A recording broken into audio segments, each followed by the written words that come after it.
మా 5 మండలాల మీటింగు ఇప్పుడు ఆగస్టు వస్తే సంవత్సరం అవుతుంది. సంవత్సరం వరకు ఒక్కసారి కూడా మీటింగ్ పెట్టుకున్న దాఖలాలు లేవు.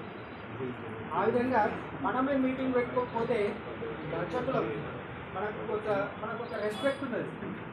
దీనివల్ల మన రెస్పెక్ట్ అవుతున్నది.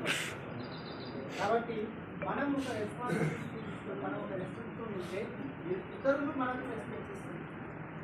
అయితే ఎవరికైనా అయ్యగారు వచ్చింది దండం పెట్టి ఈ అయ్యగారు ఇంతే అనే విధంగా వేసుకోకుండా అయ్యగారిని దండం పెట్టే విధంగా వేసుకోవాలి. టీచర్లు ఇంతకుముందు చాలా రెస్పాన్సిబిలిటీ అవుతుంది. ఇప్పుడు ఒక స్టూడెంట్ టీచర్ని చూస్తేనే ఇట్లా చూసుకుంటూ వెళ్ళిపోతుంది, చదువుకుంటూ వెళ్ళిపోతుంది. అంటే ఇంతకుముందు టీచర్కి ఎట్లా ఉండే రెస్పెక్ట్ రెస్పాన్స్ అనేది ఉంది. ఇప్పుడు ఆ రెస్పెక్ట్ పోయింది.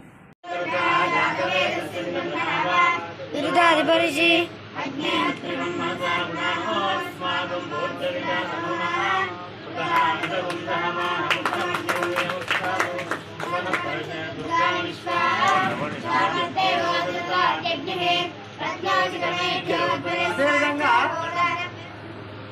స్పెషల్ గుర్తింపు తీర్మానములో ఉమ్మడి జిల్లా 2 జిల్లాలు కలిసి ఆయా మండల అధ్యక్ష కార్యదర్శులు వాడి వచ్చి కూర్చొని ఏమని తీర్మానించిందయ్యా అంటే 2 జిల్లాల కార్యవర్గ సభ్యులందరూ కూర్చొని 2 అధ్యక్షుల వాళ్ళ సమావేశంలో వాళ్ళ మధ్యన కూర్చొని ఈరోజు తీర్మానం ఏం చేసుకున్నది అంటే మాకు ఇచ్చినటువంటి యొక్క అల్టిమేటం ఏమైనా ఉందా అంటే టైం టేబుల్ ఎవరికి ఇవ్వాలంటే టైం టేబుల్ ఇవ్వాలంటే మాకు వృత్తి కరెక్ట్ ఇవ్వాలి. 22,500 25,000 రూపాయలు ఇస్తే నువ్వు ఇచ్చిన టైంకు మేము పూజ చేస్తాం నాణ్య పడేస్తాము అనేది ఈ సమావేశం తీర్మానించలేనిది. అయితే ఇది ఎందుకు చెప్తున్నా అంటే